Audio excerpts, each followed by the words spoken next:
คุณวาจาตโนคุณังผู้มีความดีจงรักษาความดีของตนไว้บุญใดของข้าพเจ้าผู้ไหว้อยู่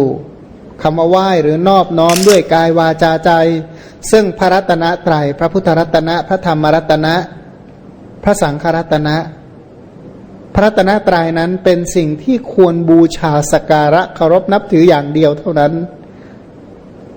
บุญที่เกิดโดยการกระทำเหล่านี้ขออนุภาพแห่งบุญนี้ขอให้อุปัฏวะอันตรายทั้งหลายจงหายไปนะเพราะฉะนั้นใครก็ตามที่เรียกว่าอ้างเอาคุณของพระรัตนตรัยแล้วก็ยังมีภัยทั่วหน้าก็แสดงว่ากรรมนี่หนักหนาสาหัสมากสำหรับคนนั้นนะก็เหมือนอย่างว่ามีเรื่องเดือดร้อนแล้วเข้าไปพึ่งใบบุญพระราชาแล้วก็ยังเดือดร้อนอีกแสดงว่าแม้คนนั้นนี่นะสาหัสมากๆจริงๆกล่าวสัมโมทนิยคาถาเจ้าเล็กน้อยนมัตถุรัตนตยัสสะขอความนอบน้อมของข้าพเจ้าจงมีแด่พระรัตนตรัยอภิวันทนาน้อมพระจอมไตรอันล้ำค่าพระพุทธาผู้โลกตั้งเป็นองค์แก้วหน่วยปฐมอภิวาทกราบก้มพระธรรมทรงผ่องใสเลิศวิไลงามงดดังสุรีแยงพื้นผู้เป็นพื้นหน้าบุญล้นพระสังโฆองค์เอกวันธนานกใบเข้ามาก้มกราบกันขอถวายความเคารพอาจารย์มหาโตภูริวัฒโกผู้เป็นประธานสงฆ์ณสถานที่นี้ด้วยความเคารพอย่างสูงตลอดถึงพระเถรานุเถระเพื่อนสาธรรมิกทุกรูปทุกองค์ขอความสุขความเจริญจงบังเกิดมีแก่ญาติธรรมทุกคนทุกท่านที่สละเวลมาร่วมกันประพฤติศีลปฏิบัติธรรมในการญาติธรรมที่นำข้าวปลาอาหารบานข่าวมามอบถวายแก่พระเจ้าประสงค์ลำดับต่อไปพวกเขาพร้อมกันฟังธรรมคาถาจากเล็กน้อยทิโสทิสังยันตังกัยราเวริวาปนะเวรินังมิจฉาปนิหิตังจิตตังปาปิโยนังตโตกะเรนาตังมาตาปิตากัยราอัญเยวาปิจยาตกาสัมมาปณิหิตังจิตตังเสยโสนังตโตกะเร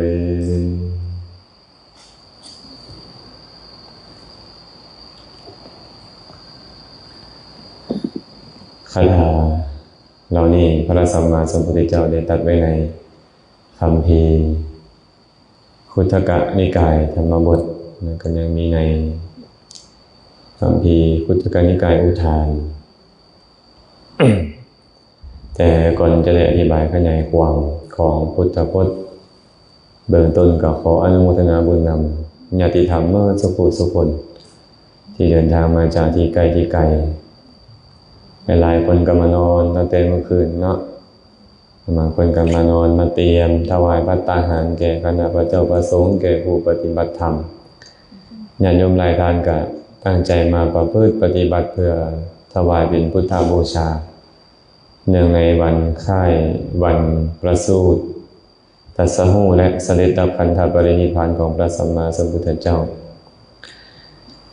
บางคนก็ตั้งใจมาแต่ไกลเลยเนาะมาฮอดสถานที่นี้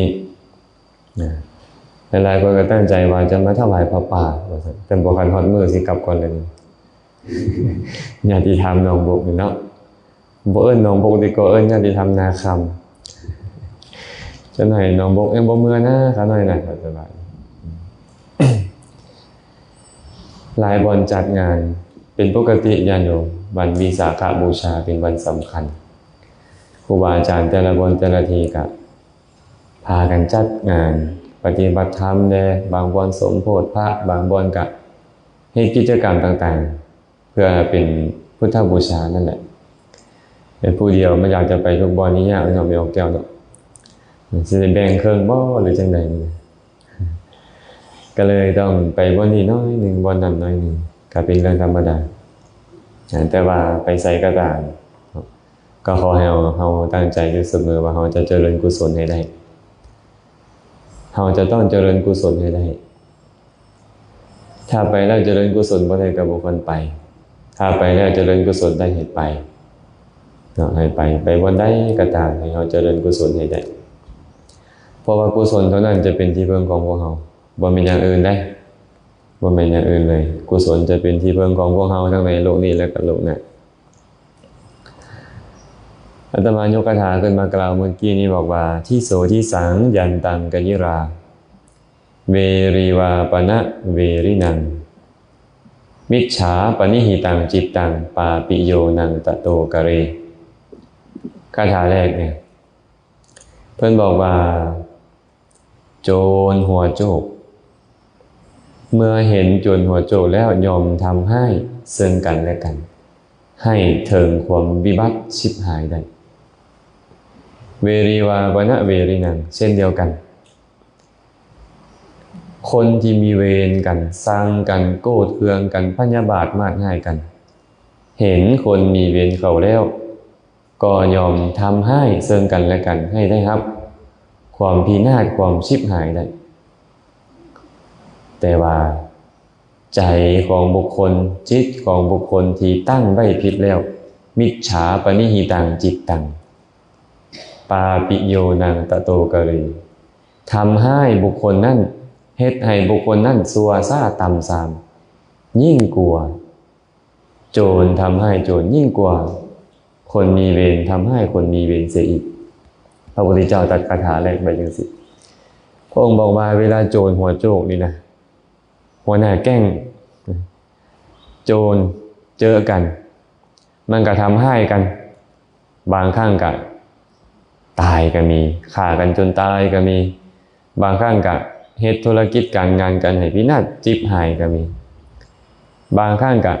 ทำให้คนฮักของผู้คนที่มีเป็นปฏิปักษ์ต่อกันนั่นก็มีเวลาโจรมันเห็นกันจะเป็นแบบนี้เช่นเดียวกันคนที่มีเวรคนที่สร้างกันจองเวรกันปรารถนาความวิบัติจิบหายให้เกิดขึ้นแก่กันและกันเวลาเขาเห็นคนที่เขาสั่งนี่นะเขาก็ต้องพยายามทำให้อาจจะฆ่าแกงเลยให้ถึงความตายก็มีบางครั้งก็ทำให้จนพิกลพิการก็มีบางครั้งทำให้ธุรกิจการงานจุดเฮือนเผาศาลก็มีบางครั้งก็เฮ็ดคนฮักของบุคคลผู้มีเวรกันให้ได้รับความพินาศชิบหายก็มีแม่นความจริงแบบนี้บ่ญาติโยมบ่แม่นความจริงเนาะเคยมีเรื่องราวเกิดขึ้นเลยในสมัยพุทธกาลนั่นแหละมีอุบาสกคนหนึ่งเพิ่นเห็นพระพุทธเจ้าเดินทางมาพระพุทธเจ้าก็ลงไปพักอยู่ใต้ร่มไม้นั่งพักผ่อนแล้วก็เข้าไปกราบพระพุทธเจ้าขอฟังธรรมไปแล้วเกิดความเลื่อมใสศรัทธานิมนต์พระพุทธเจ้าให้ไปฉันอยู่เฮือนขอนิมนต์พระผู้มีพระภาคเจ้าจงรับภัตตาหารของข้าน้อยได้ท้อนว่าซั่นพระพุทธเจ้าก็รับองค์นี้เป็นคนรวยแต่ว่าคนรวยเฮ็ดให้เหมือนทุกข์เป็นจังได๋คนรวยเฮ็ดให้เหมือนทุกข์รวยแต่ว่าปกปิดเสื่องซ่อนทรัพย์สมบัติย่านได้เสียภาษีย่านคนอื่นรู้ว่าตัวเองเป็นคนรวยก็เลยเป็นไปเฮ็ดแฝงตัวเป็นคนรับใช้ทานอนาถปิณฑิกเศรษฐีแต่ว่ารวยเพิ่นไปพิจใจกับคนผู้หนึงเอาไว้ซีเมนไปพิจใจเรื่องดินให้ดินนากันกับบ่จักกันไปพิจใจคนนึงก็เลยจองเวรเราเลยจองเวรเราคันได้โอกาสจะฆ่าเราทิ่มนี่คนมีเวรมันเป็นแบบนี้เลยเนาะแล้วก็นิมนต์พระพุทธเจ้าไปเฮือนพระพุทธเจ้าบิณฑบาตขออภัยพอพระพุทธเจ้าฉันภัตตาหารเรียบร้อยแล้วก็กล่าวสัมโมทนิยคาถาให้เราฟังธรรมเรียบร้อยก็ทรงพระพุทธเจ้าแล้วก็อุ้มบาตรไปทรงพระพุทธเจ้าอุ้มบาตรไปทรงพระพุทธเจ้าแล้วกลับมาในระหว่างทางทึกคนมีเวรนั้นฆ่าทิ่มเอาธนูไปยิงฆ่าทิ่มภิกขุทั้งหลายไม่เห็นก็ย้อนเรามาทรงพระพุทธเจ้านี่แหละ คันเราบ่มาทรงพระพุทธเจ้าเนี่ยเราบ่ตายดอกนี่นะเป็นความจริงเนาะแม่นบ่คันเราบ่ไปทรงพระพุทธเจ้าก็น่าจะบ่ตายแต่เป็นไปบ่ได้เลยเวลามันความตายมาฮอดนี่เจ้าอยู่ไสมันก็จะตายไปอยู่เขตน้ำแดนดินไสมันก็ตายนะดีที่เราได้นำไปทรงพระพุทธเจ้าทุกบาทยางของเราที่เรานั่งตามพระพุทธเจ้ากุศลมันเกิดขึ้นมันหลวงหลายไปมากดีแล้วที่เราได้ไปทรงพระพุทธเจ้านะบางคนอาจจะตั้งคำถามในใจว่าอาจารย์เฮ็ดบุญกับพระพุทธเจ้ามีพระอรหันต์ตั้ง500พุ่นนะหรือว่าหลายร้อยองค์แวดล้อมเป็นมันบ่เป็นบุญมันเป็นอย่างคือเฮ็ดให้เราตายนี่บ่เขาบอกว่าคนมีบุญอายุสั้นนี่นะเป็นบ่แม่นเจ็บเจ็บนี่สำคัญนะอาจารย์ข้าเจ้าว่าเป็นเจ้าภาพกฐินแล้วนี่นะสิไปเฮ็ดพระพุทธรูปตื่มนี่บ่ได้ที่ตายไว้ว่าซั่นเด้มีบุญหลายตายไว้ว่าซั่นเคยคิดบ่พอไม่ออกผู้เฒ่าก็มักตัวเด็กน้อยสู้จะไปเป็นเด้อเจ้าภาพกฐิน60ขึ้นยังเป็นได้นะเพิ่นว่าบุญมันหลายนะย่านได้ไปรับกองบุญว่าซั่นเด้ผู้เฒ่าคิดตัวเขาอยากเฮ็ดบุญเองเขาย่านตายไว้เขาย่านเขาตายก็ละตัวเด็กน้อยผู้บ่มีสติบ่มีปัญญาก็เชื่อเขาถ้าเป็นเจ้าภาพกฐินต้อง60ขึ้นได้เพิ่นว่าเป็นอันว่าตอนมีเงินมีคำมีเหือมีแฮงกันบ่ได้เฮ็ดเฒ่าแล้วขึ้นจากเฮ็ดบ่ได้แล้วผู้เฒ่าคิดตัวอันนี้คือกันเด้อคนมีบุญหลายแล้วนั้นตายแต่คนบุญน้อยแล้วตายไวแม่นบ่ความอายุยืนนี่เป็นผลของบุญหรือผลของบาปบ่มีออกมาผลของบุญต่างแต่ว่าเรานี่นะฆ่าสัตว์มาหลายในอดีตและมาปัจจุบันนี้มันเป็นคู่เวรกับคนนี่เราก็ต้องปองฆ่าเราอยู่จริงๆสุดท้ายแล้วเราก็ตายสุดท้ายแล้วก็ตายพระพุทธเจ้าก็เลยเปล่งอุทานออกมาแบบนี้แหละที่โสที่สังยันตังกยิราเวรีวาปนะเวรินังมิจฉาปณิหิตังจิตตังปาปิโยนังตโตกะเรโจรหัวโจกเห็นโจรหัวโจกแล้วก็ทำให้กันให้ถึงความพินาศคนมีเวรเห็นคนมีเวรกับเช่นเดียวกันก็เฮ็ดกันให้ถึงความพินาศเช่นกันพินาศบ่เนี่ยตายบ่พินาศธรรมดาบ่ทรัพย์สมบัติหลวงหลายบ่ได้ใช้ระวังเด้อผู้ใดเสื่องทรัพย์สมบัติไว้นะยังดีแล้วนี่เราได้ถวายทานแก่พระพุทธเจ้าพร้อมกับพระสงฆ์มันบ่แต่คนอื่นที่บ่ได้เฮ็ดเลยนี่เสื่องสมบัติไว้ซ่อนสมบัติไว้อาจจะบ่ได้ประโยชน์อย่างเลยก็มีได้อาจจะบ่ได้ประโยชน์อย่างเลยก็มีสุดท้ายเราตายแบบนี้พระพุทธเจ้าเลยตรัสสรุปคาถาท่าบาทคาถาสุดท้ายบอกปาปิโยนังตโตกะเรนี่นะสัวซ่าตำสามก็อีกเหมือนกันมิจฉาปณิหิตังจิตตังจิตทีมันตั้งไว้ผิดนี่นะคนมีเวรฆ่ากันแล้วตายในชาตินั่นก็พอเด้แต่บาปอกุศลใจเขามันตั้งไว้ผิดแล้วไปฆ่าสัตว์ไปลักทรัพย์ไปประพฤติผิดในกามใจเขามันตั้งไว้ผิดแล้วไปเว้าตัวเว้าส่อเสียดเว้าคำหยาบเว้าเพ้อเจ้อเดี๋ยวไหนไปเพ่งเล็งอยากได้ของคนอื่นมาเป็นของตนพยาบาทมาดให้โกรธเคืองเครียดแค้นคนอื่นอยู่หรือมีความเห็นผิดนี่เอิ้นว่าใจมันตั้งไว้ผิดสัวซ่าตำสามกว่าคนมีเวรทำให้กันอีกคนย้อนหยังคนมีเวรมาทำให้เขาบ่ได้ตกนรกย้อนเป็นบ่แม่นเลยบ่แม่นโจรมาทำให้เขาบ่ได้ตกนรกย้อนโจรนั่นเด้ไอ้ใจบ่ดีนี่เจ้าจะตกนรกมันบ่แม่นฆ่าเฮาแต่ชาติเดียวนี่มันฆ่าเจ้าชาติแล้วชาติเราบาปอกุศลนี่นะจากนรกสู่นรกจากอบายสู่อบายก็เพราะใจเจ้าตั้งไว้ผิดนี่แหละใจเจ้าตั้งไว้ผิดมันเป็นแบบนี้ฉะนั้นเฮาเวลาถูกคนอื่นทำให้ก็ตามถูกคนอื่นเบียดเบียนก็ตามเฮาบ่ควรที่จะไปผูกโกรธกับเจ้าคืนเฮาผูกโกรธตอนไหนซื่อว่าเฮาตั้งจิตไว้ผิดตอนนั้นเองซัวกว่าเขาอีกเฮาพระพุทธเจ้าว่าไว้แบบนี้บุคคลไหนก็ตามโกรธคนที่เขาโกรธแล้วบุคคลนี่นะชื่อว่าซัวซ่าก่อนคนผู้โกรธนั่นอีกตามสามกับคนที่เขาโกรธเท่านั้นอีกเขาโกรธเท่านี้เขาบ่ดีแล้วได้แต่เฮาไปโกรธตอบคนที่เขาโกรธเท่านี้เฮาซัวซ่าตามสามคนเขาอีกบ่ชื่อว่าผู้เก่งกาจสามารถอีหยังได้นี่ได้ไปโกรธคนอื่นนี่นะ ฉะนั้นใจที่ตั้งไว้ผิดมันเกิดขึ้นตอนใดนี่แหละมันเฮ็ดให้เราทุกข์ก่อนแล้วในปัจจุบันนั้นแล้วมันจะเฮ็ดให้เราเข้าถึงอบายทุกขติวินิบาตนรกอีกศาสตร์แล้วศาสตร์เล่า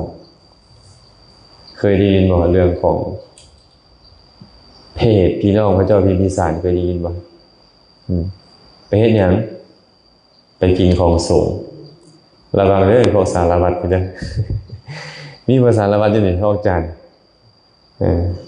สารวัตรคนใกล้ชิดพระสงฆ์ไวยาวัจกรเนี่ยพวกนี้คันใจบ่ซื่อนิดนึงระวังอยู่เด้มีปัญหาเนาะมีปัญหาอย่างอกุศลมันเกิดขึ้นนะมันเริ่มเอาไปเล็กไปน้อยในตัวของสงฆ์นี่บ่เป็นของเล่นๆได้เพิ่นเว้าไว้แบบนี้บอกว่ายาพิษที่บุคคลกินแล้วตายยังบ่ซื่อว่ายาพิษแต่ของสงฆ์ที่บุคคลผู้โง่เขลาบริโภคเอาไปบริโภคนี่ยักยอกไปสัวซ่าตามสารเป็นยาพิษยิ่งกว่ายาพิษอีกคนเพราะเฮ็ดให้บุคคลตกนรกแล้วตกนรกเหล่าจากอบายสู่อบายจากอบายสู่อบายอยู่หลายร้อยหลายพันอัตภาพระวังเด้อเกี่ยวกับของสงฆ์ไอ้ยาคูกับยาคูบ่ฮู้น้ำตื้มนี่ยุ่งอีกได้เนี่ยรวมหัวกันขายของสงฆ์นี่อันนี้ยาคูกับญาณโยมต้องระวังไอ้น่าคิดเลยพวกนี้เนาะเพศพี่น้องพระเจ้าพิมพิสารเนี่ย91กับอะไรครับ91กับ92กับจากอบายสู่อบายอยู่แบบนั้นย้อนไปกินของสงฆ์บางพองทำให้เลยทำให้ของสงฆ์พร้อมบ่กินบ่รักเอาแต่ทำให้เลยระวังได้อันมาแต่งอาหารให้ครูบาอาจารย์เนาะอันนี้ก็แซ่บจงให้ลูกชายก่อนอันนี้ก็แซ่บจงให้ลูกสาวก่อนตอนนี้ก็แซ่บเอาไปให้มีตู้อยู่เฮือนก่อนตอนนี้ก็แซ่บอยู่ดอกตอนเนี้ยตอนกินก้อนเล็กแดงอยู่นรกท่านมันบ่แซ่บเนาะแม่นบ่แม่ส่วนตอนเขาขี้เป็นเล็กไฟก้อนแดงๆยัดเข้าปากอยู่นรกหั่นน่ะ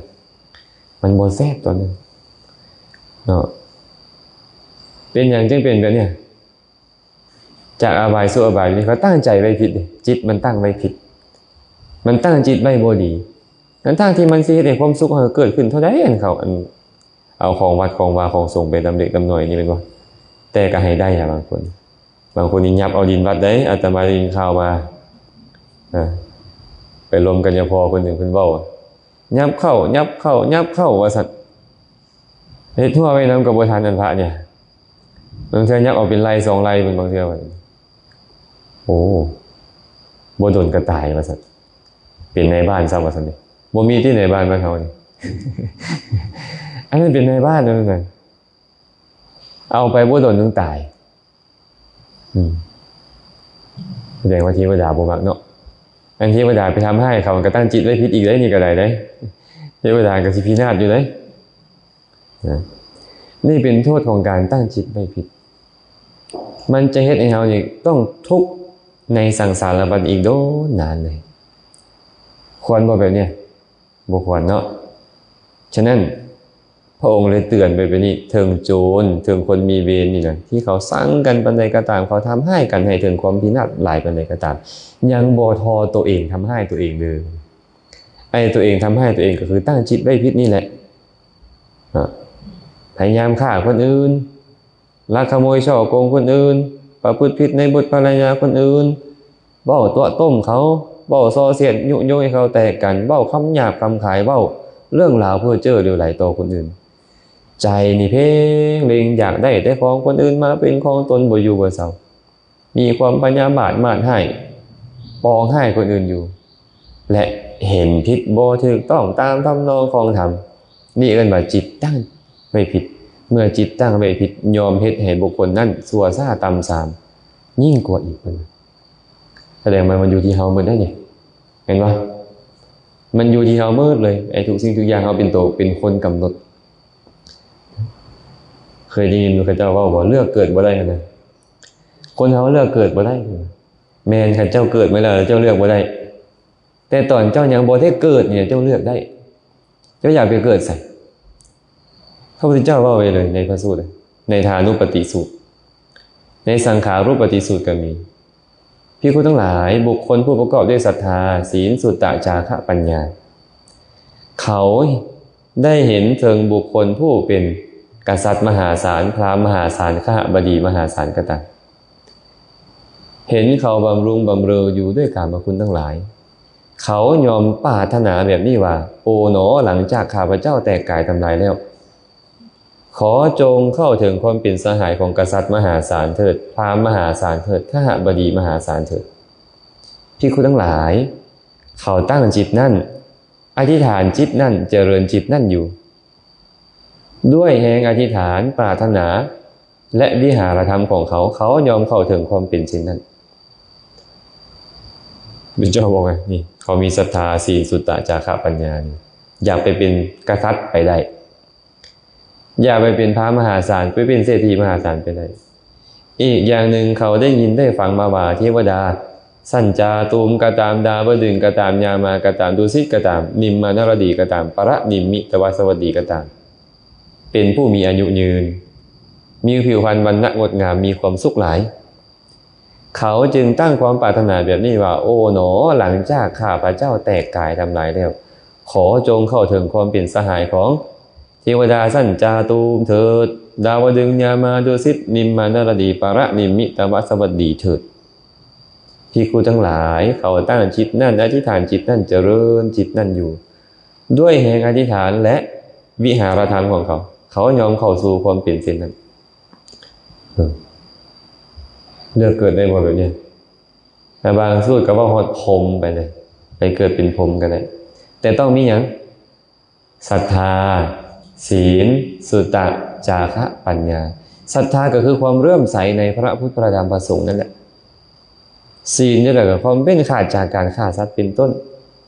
สุตตะก็คือการฟังธรรมและเข้าใจแทงตลอดในเนื้อความของธรรมะที่เพิ่นแสดงให้ฟังนั้นปัญญาที่มันเกิดขึ้นเอิ้นว่าสุตตะปัญญาในสุตตะเนี่ยบ่เป็นอย่างอื่นได้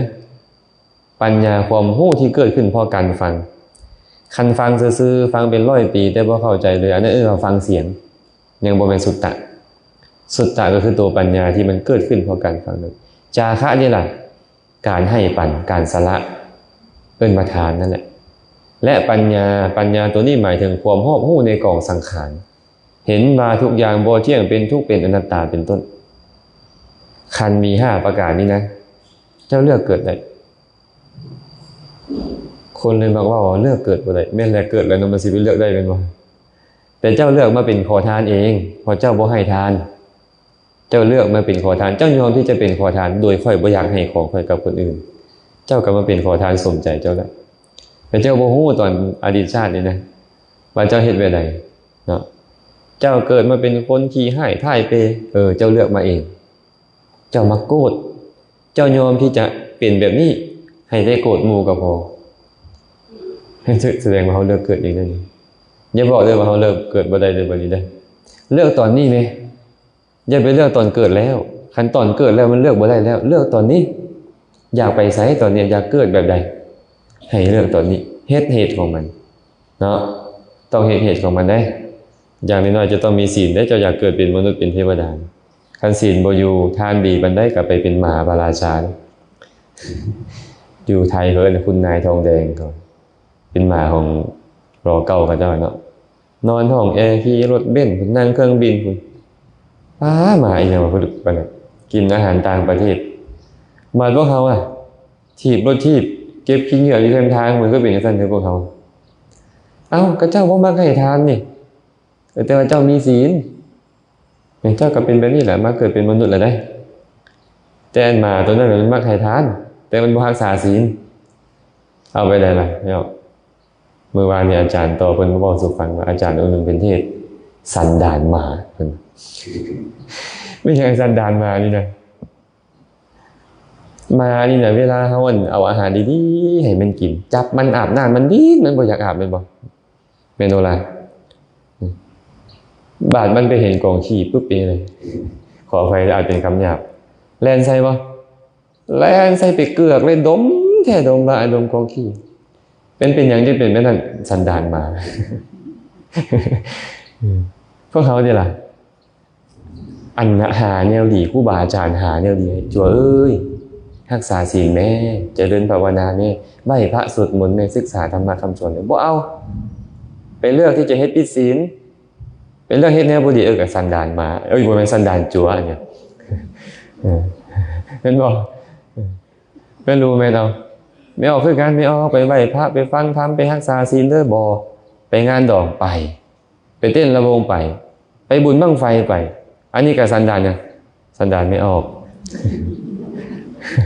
เนาะบ่ได้ให้บ่ได้ด่าสันดานไปว่าสิ่งที่เนืองอยู่ในใจคนลาวเขาเข้าใจว่าคำว่าสันดานเป็นสิ่งที่บ่ดีบ่แม่นเด้สันดานก็คือเฮ็ดอีหยังดุๆเฮาเอิ้นว่านิสัยลึ่งเคยเลยว่านิสัยยิ่งกว่านิสัยแล้วเอิ้นว่าสันดานยิ่งกว่าสันดานเอิ้นว่าวาสนานิสัยสันดานยังแก้ไขได้คันวาสนาแล้วแก้ไขบ่ได้เฮาจะไปเข้าใจคำว่าสันดานนี่มันเป็นสิ่งที่บ่ดีบ่แม่นเด้อสันดานในสันดานเราสันดานคนนั้นมักให้ทางสันดานเราเนาะเอาเรื่องราวสันดานมานี่ไปเว้าให้หมู่ฟังในเมนูลาเด้อพวกเขาจะน้อมใจไปแนวที่บ่ดีนะอันทั้งที่เขาก็อยากได้ดีอยู่แต่เขาบ่อยากเฮ็ดดีเดี๋ยวนี้แม่นบ่ไปอ้อนวอนเอาแต่ผลมันหลายๆคนเป็นแบบนี้ไปอ้อนวอนขอห้องจุดธูปจุดเทียนไปเฮ็ดหมักบงหมักเบงอย่างต่างๆนั่นแหละไปบูชาบวงสรวงอ้อนวอนเอาผลดีแต่บ่อยากเฮ็ดที่ดีสมเหตุสมผลบ่สมเหตุสมผลอีหยังเลยพระพุทธเจ้าตรัสไว้ยาที่สังวัปเตพีชังตาที่สังรัพเตพลังกัลยาณการีกัลยาณังปาปการีจะปาปกังบุคคลหว่านพืชเช่นใดมันยอมได้ผลเช่นนั้นกัลยาณการีกัลยาณังเฮ็ดดีได้ผลดีปาปการีจะปาปกังเฮ็ดชั่วยอมได้ผลชั่วยอมได้ผลอันลามกเฮาเราอยากไปอ้อนวอนเอาแต่ผลแต่เฮาบ่อยากเฮ็ดเหตุของมันเลยนี่นะเหตุของมันน่ะเนี่ยให้ทานรักษาศีลฟังธรรมปฏิบัติธรรมนี่นะคิดดีๆเว้าดีๆเฮ็ดดีๆอันนี้เหตุของการที่จะได้รับความสุขความเจริญอันนี้ว่าแต่เนี่ยครูใดดังๆไปพวกเฮา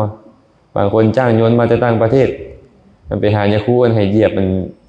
ใบตาดินจักบาทนึงโอ้ยกันป่านนั่นแล้วก็บ่มีแหละอัน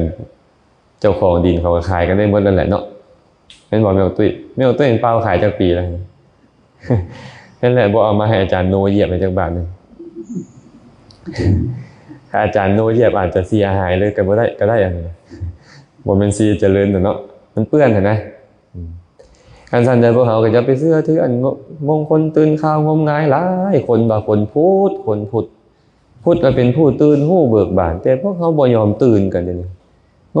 มงายในเรื่องบ่เป็นเรื่องบางคนดันไปหาอาจารย์ตอนที่เขาเจ้าบุญกำลังได้โอกาสส่งผลซะนี่เห็นบ่มาได้3มื้อได้ขายเลยเพิ่นว่าดินก็ได้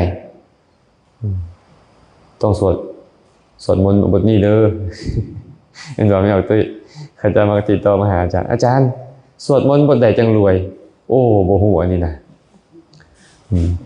สวดบทใดก็คือสิบ่รวยกันบ่ทำมาค้าขายอีหยังก็ตอบตามตรงพระพุทธเจ้าก็บ่ได้บอกไว้ดอกว่าสวดมนต์บทนี้ละรวยบ่มีแต่ภาษาที่ยายทำเป็นกุศลเป็นเหตุแห่งกุศลเจริญเมื่อกุศลเจริญเลยเป็นเหตุแห่งความสุขพระพุทธเจ้าว่าแนวนั้นในซุมื้อนี้ครูบาอาจารย์เฮาเก่งกว่าพระพุทธเจ้าอีกคาถาเงินล้านเพิ่นว่าสวดแล้วจะได้เงินล้านแม่เพชรอยากได้เงินล้านหรืออยากได้เงินตื้อสิเอาแต่ล้านน่ะบ่อยากได้บ่เงินตื้อฮะส่วนหลายแล้วพวกเขาก็แบบนี้แหละพวกเขายอมเป็นพุทธที่บ่ฮู้พุทธเห็นมั้ยบ่สนใจในการศึกษาในการฟังธรรมมันก็เลยบ่เข้าใจว่าพระพุทธเจ้าสอนหยังคำสอนพุทธเป็นแนวใดมันก็เลยบ่ฮู้อีเรื่องอีหยังเลยใจมันก็เลยไปตั้งไว้ผิดเลยเมื่อบ่ฮู้เรื่องงมงายอยู่บ่เชื่อถือแต่มงคลตื่นข่าวต่างๆมันก็เลยบ่เข้าใจอุบายในการเจริญกุศลเนาะฉะนั้นเด้อเฮาเลือกเกิดได้แต่ต้องเฮ็ดเลือกแต่ตอนนี้เร่งสร้างกุศลคุณงามความดีคนอื่นเฮ็ดให้เฮาบ่ได้เด้อตัวนี้บ่มีผู้ใดเฮ็ดแทนกันได้พ่อแม่เฮ็ดแทนลูกก็บ่ได้ลูกไปเฮ็ดแทนพ่อแม่ก็บ่ได้บ่แม่นว่าผัวไปวัดเมียได้บุญเมียไปวัดผัวได้บุญบ่แม่นเด้อ อาตมาเลยยกคำถามที่สองขึ้นมากลางเมื่อกี้นี้ว่าหน้าตังมาตาปิตากายิราอัญเยวาปิจยาตกาสัมมาปณิหิตังจิตตังเสยโสนังตะโตกะเรพ่อแม่ให้เฮาบ่ได้ญาติกาวงศาเผ่าพันธุ์ก่อเฮ็ดให้เฮาบ่ได้ใจที่บุคคลตั้งไว้ชอบแล้วตอนนั้นยอมเฮ็ดบุคคลให้กลายเป็นผู้ประเสริฐยิ่งกว่าพ่อแม่เฮ็ดบุญให้เฮาบ่ได้ดอกให้เฮาไปสวรรค์บ่ได้ให้เฮาบรรลุนิพพานบ่ได้ให้เฮาเจริญฌานอภิญญาได้บ่ได้พ่อแม่ให้บ่ได้พวกพ้องพี่น้องหลายปานใดก็ตามญาติกาวงศาสายโลหิตหลายปานใดก็ตามบ่สามารถเอากุศลมาประดับไว้ในใจเฮาได้บ่สามารถที่จะเฮ็ดให้เฮาเกิดในสวรรค์ได้เฮ็ดให้เฮาบรรลุมรรคผลนิพพานได้บ่มีทางคันเฮ็ดได้พระพุทธเจ้าบ่ปล่อยให้เฮามานั่งตากแดดตากฝนร้อนอยู่บัดนี้ดอกบ่ปล่อยให้เฮามาทุกข์บัดนี้ดอกแม่นบ่บ่มีผู้ใดในโลกนี้จะสามารถให้กันได้แม้แต่พระพุทธเจ้าเองพระองค์ก็บอกแค่ว่าอัคขาตาโรตถาคตาตุมเหหิกิจจังอาตัปปังค่อยเป็นเพียงผู้บอกเด้อแต่ความเพียรในการจะเจริญอธิกุศลนี่นะเป็นเรื่องของพระเจ้าเองได้ค่อยบอกไว้แล้ว45ปีแล้วค่อยไปก่อนเลยเด้อตายไปแล้วพระพุทธเจ้าสร้างสมบารมีมา4อสงไขยยิ่งด้วยแสนกับกลัวจะได้บรรลุเป็นพระพุทธเจ้ามาบอกสอนคนอื่นสุดท้ายก็ตายไปต้องเสียสละชีวิตเลือดเนื้อทรัพย์สมบัติทุกสิ่งทุกอย่างเลยตกนรกกับบ่แม่นน้อยครั้งยอมเพื่อที่จะมาตรัสรู้เป็นพระพุทธเจ้าเป็นสัตว์เดรัจฉานบ่แม่นน้อยข่าวต้องถือคนฆ่าคนแกงคนซับเนื้อควักหัวใจเจาะเอาดวงตาดูหมิ่นดูแคลนทุกข์ทรมานในสังสารวัฏนับบ่ถ้วนเพียงเพื่อที่จะมาตรัสรู้และสอนธรรมะให้ผู้อื่นฟังแต่ก็ยังบ่สามารถที่จะเฮ็ดบุคคลใดบุคคลหนึ่งให้เป็นดังที่พระองค์บังได้บ่มีก็เลยบอกแค่ว่าค่อยเป็นเพียงผู้บอกอัคขาตาโรตถาคตาข้าตถาคตเป็นเพียงผู้บอกเด้อตุมเหหิกิจจังอาตัปปังส่วนความเพียรในการเผากิเลสในการเจริญอธิกุศลทั้งหลายเป็นเรื่องของพระเจ้าเฮ็ดเองได้สำนี้พระองค์คนอื่นจึงบ่สามารถเฮ็ดดีแทนเฮาได้บ่สามารถเฮ็ดให้เฮาเจริญขึ้นได้นอกจากตัวเฮาเองสัมมาปณิหิตังจิตตังใจที่เจ้าตั้งไว้ดีแล้วนี่นะเสยโสนังตะโตกะเรยอมเฮ็ดเจ้าให้เป็นผู้ประเสริฐยิ่งกว่าคนอื่นเฮ็ดเจ้าให้เจ้าบางคนอาจจะคิดว่าเอ้าคันพ่อคันแม่บ่ให้มันสิได้ซะบ่สิมีซะบ่หูตาดังลิ้นกายใจนี่นะกรรมเขาจัดสรรมาแต่เขาดันมาอาศัยอยู่ท้องแม่คันผู้ใดเคยศึกษาธรรมะจะรู้เลยสัตว์ทั้งหลายเกิดมานี่บ่ได้เกิดในท้องแม่ทั้งหมดได้มี4กำเนิดเป็นบ่1อันดะชะเกิดในไข่2ชาราภูชะเกิดในครรภ์3สังเสทชะเกิดในที่ซึ่งแสะมักมงเกิดในดอกไม้ใบไม้เป็นต้น4โอปปาติกะเกิดได้ใหญ่เลย2พวกหลังนี่บ่ต้องอาศัยแม่ได้เป็นหยังคือยังเกิดอ่ะกรรมบ่น่ะมันจัดสรรมาให้เจ้าต้องเกิดแม่นบ่กรรมจัดสรรให้เจ้าต้องเกิดฉะนั้นผู้ใดก็บ่สามารถที่จะเฮ็ดอีหยังแทนกันได้เฮาก็เลยต้องเฮ็ดเองทั้งหมดแม่นอยู่ดอกว่าเฮาอาจจะได้ทรัพย์สมบัติจากพ่อจากแม่คันคนบ่มีบุญนี่ได้บ่บ่ได้ดอกคนบ่มีบุญนี่บ่ได้ต้องคนมีบุญจึงจะได้นั่นคันคนบ่มีบุญนี่ทานได้น่ะไปขอโครงการไว้อย่างดีฮอดมื้อมาเขาให้ผู้ใหม่จ่อยให้อยู่แม่นบ่เป็นหยังคือบ่ได้ล่ะเจ้าทั้งทางเอกสารนี่เจ้าครบถ้วนสมบูรณ์ถ้าเขาเจ้าบ่มีบุญมันสิได้จังได๋คนบ่มีบุญก็บุญนั่นแหละจัดสรรให้เจ้าจังได๋แต่หลายคนเป็นหยังเขาคือได้อยู่ในตระกูลสูงในเกิดในตระกูลสูงแม่เขาเอิ้นมาเกิดบ่มาเกิดนำแม่เด้อลูกเด้อเจ้าสิได้เกิดในตระกูลสูงสิวะบ่กรรมที่เขาเฮ็ดนั้นจัดสรรให้เขาต้องไปเป็นแบบนั้นเนาะเพราะเขาก็เลยต้องมาสร้างให้เหตุด้วยตนเองเลยเจ้าต้องการดีเพราะเจ้าต้องเฮ็ดเองเลยต้องตั้งจิตไว้ชอบเลยต้องยินดีเฮ็ดตัวเองให้ยินดีในการให้ยินดีในการเป็นผู้มีศีลยินดีในการฟังธรรม ต้องเฮ็ดตัวเองเนี่ยให้ยินดีในการเจริญอธิกุศลทั้งหลายต้องตั้งใจไปชอบแบบนี้เท่านั้นมันจึงจะเฮ็ดตัวเองให้เป็นผู้ประเสริฐให้เป็นผู้ที่พังพร้อมด้วยกุศลธรรมทั้งหลายได้เฮ็ดจังได๋เขาจะตั้งจิตไว้ชอบได้จิตเราจะตั้งไว้ชอบได้แบบใดมันต้องมีการฟังแล้วบ่พอเลยต้องฝึกบัดนี้ฟังฝึกฝนมันจึงค่อยสามารถตั้งจิตไว้ชอบได้การฟังธรรมจึงสำคัญ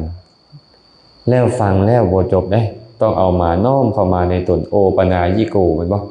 ธรรมต้องน้อมเข้ามาในตนเองฉะนั้นพระสัมมาสัมพุทธเจ้าก็เลยตัดคาถาเอาไว้แบบนี้ก็หยิบยกขึ้นมาเว้ากล่าวโอ้ลมกับญาติโยมแล้วก็ฝากคาถานี้เอาไว้เด้อชื่อบ่ละคาถาเนี่ยบ่ชื่อภาษาบาลีบ่เป็นหยังชื่อภาษาลาวเด้อโจรเห็นโจรแล้วยอมทำให้กันคนมีเวรเห็นคนมีเวรแล้วยอมทำให้กันให้ถึงความพินาศได้แต่จิตใจที่ตัวเองตั้งไว้ผิดนี่เฮ็ดตัวเองให้ซั่วซ่าต่ำทรามยิ่งกว่าโจรยิ่งกว่าคนมีเวรเสียอีกตรงกันข้ามความดีความงามความประเสริฐพ่อให้เจ้าบ่ได้แม่ให้เจ้าบ่ได้พวกพ้องให้เจ้าบ่ได้ญาติกาวงศาให้เจ้าบ่ได้จิตที่เจ้าตั้งไว้ดีเองเท่านั้นจึงเฮ็ดเจ้าให้พลังพร้อมด้วยกุศลเป็นผู้ประเสริฐได้เนาะพระพุทธเจ้าจะเป็นพระพุทธเจ้าได้ก็ย้อนตัวเองสร้างบารมีมาเองแม่นบ่หรือว่าแม่เพิ่นเอาให้บ่ฮะมีศาสนาพุทธบางนิกายบอกว่าแม่องค์ธรรมส่งพระพุทธเจ้ามาเกิดมาพาสัตว์ไปสู่แดนนิพพานศาสนาพุทธนี่แหละเพิ่นเคยโทรมาหาอาตมาไปรับธรรมะนํกันเพิ่นรับได้ก็รับธรรมะหลวงพ่อให้ฟังมันดูเพิ่นก็ว่าไปรับธรรมะแล้วจะเป็นแบบนี้เป็นนั่นโอ้ยพระพุทธเจ้าของไม่ออกกับพระพุทธเจ้าอาตมาคนละองค์เลยตินี่พระพุทธเจ้าของไม่ออกแล้วว่าแม่องค์ธรรมเพิ่นทรงมาเกิดมาตรัสรู้แล้วจะคนสัตว์ไปสู่แดนนิพพานแต่พระพุทธเจ้าอาตมานี่น่ะสัมมาสัมพุทโธตรัสรู้เองโดยชอบบ่มีผู้ใดทรงมาเกิดเด้อพระพุทธเจ้าอาตมานี่น่ะสร้างสมบารมีมาเองตรัสรู้เองและบ่มีการเกิดอยู่แดนนิพพานใดๆทั้งนั้นอันนี้พระพุทธเจ้าของอาตมาแสดงว่าเฮานี่พระพุทธเจ้าคนละองค์กันเลยเงียบกิ๊บเลยบ่ติดต่อมาเลย10กว่าปีแล้วการสั้นบางทีนี่ก็พุทธอยู่เลยเนาะแต่พุทธแบบบ่เข้าใจพุทธก็มีหลายเฮาก็ต้องได้แสวงหาครูบาอาจารย์แสวงหากัลยาณมิตรเพื่อศึกษาคำสอนของพุทธให้ถูกต้องจังสิเป็นผู้ตื่นผู้รู้ผู้เบิกบานเนี่ยจังสิตั้งจิตไว้ชอบได้อะไรมื้อนี้ก็พอสมควรแล้วขออนุโมทนาบุญนำญาติโยมเมื่อสุขคนทั้งผู้ที่มาร่วมประพฤติปฏิบัติธรรมทั้งผู้ที่มาเป็นเจ้าภาพถวายข้าวปลาอาหารวันข้าวแก่พระเจ้าประสงค์แก่ผู้ปฏิบัติธรรมก็ขอให้กุศลนี้จงเป็นปัจจัยอำนวยอวยชัยให้ทุกคนทุกท่านจงได้ประสบพบเจอแต่ความสุขปราศจากทุกข์ทั้งปวงหากปรารถนาสิ่งหนึ่งประการใดอันเป็นไปในทางที่ชอบประกอบด้วยธรรมแล้วก็ขอให้ความปรารถนาของทุกคนทุกท่านจงสำเร็จโดยทั่วกันทุกท่านทุกคนเถิดเกิดมาเพื่อใช้ชีวิตคุ้มค่าเกิดมาทำไมเกิดมาเพื่อสร้างเมตตาไมตรีเกิดมาทำไมเกิดมาแล้วทั้งทีเกิดมาเพื่อทำความดีก็เกิดประโยชน์ล้ำคุณค่าอธิษฐานจิตขอให้คิดพูดทำดีมั่นอธิษฐานจิตขอให้ชีวันห่างไกลชั่